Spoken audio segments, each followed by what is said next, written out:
There are two possible ways of chopping down a tree with an axe. We can either choose to chop it from either side or only one. The principle is essentially the same because we need to use horizontal swings. However, both methods require a bit of know-how and skill. That's why we're happy to share our tips and guide our readers through the process. Chopping from one side only. Before we start chopping, we need to position ourselves so that we're hitting the tree with our main hand. People should consider the fact whether they're right-handed or left-handed during the planing phase as well. Either way, the strike needs to end up directly in front of us. We need to chop the tree in the direction we want it to fall at a downward angle of 45 degrees. There's no need to rush anything, so it might be a good idea to proceed slowly and chop in controlled motions. There's a common misconception where people think that they need to hit the tree in the exact same spot every time. That's completely unnecessary.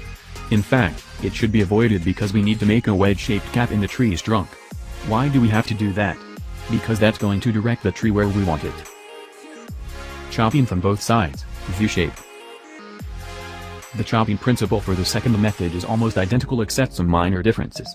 We still need to make a deep cut at a 45-degree angle into one side of the trunk. That should be the side that faces the direction in which we want the tree to fall. It's going to take several strong chops to carve out that gap and extend it to 1/3 into the tree trunk. Once we've done that, we can move on to the other side. There, we need to make a deep horizontal cut that'll end halfway through the trunk. The only thing that's going to keep the tree in place will be a small strip of wood that's been left out. At this point, the tree is likely to be unstable, so we can expect it to fall soon. It may take a while before you become proficient at chopping wood with an axe. Practice your swing regularly until it becomes a smooth, fluid motion, and remember that even when used properly, an axe is a potentially dangerous tool.